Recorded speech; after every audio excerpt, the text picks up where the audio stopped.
你哋有冇試過因為考試壓力太大，成個人好似被壓住咁樣，連呼吸都覺得困難呢？其實呢啲就係精神出問題嘅象徵。咁今日我就會介紹俾你哋聽一個我保持精神健康嘅秘密武器。咁我哋去片啦。上學期我因為考試壓力好大，成日對住本書，覺得自己快頂唔順。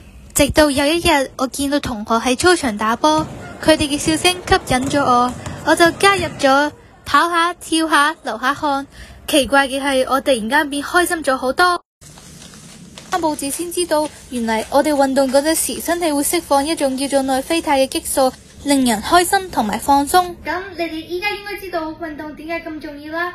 運動唔單止可以令身體健康，仲可以提升情緒、減壓添。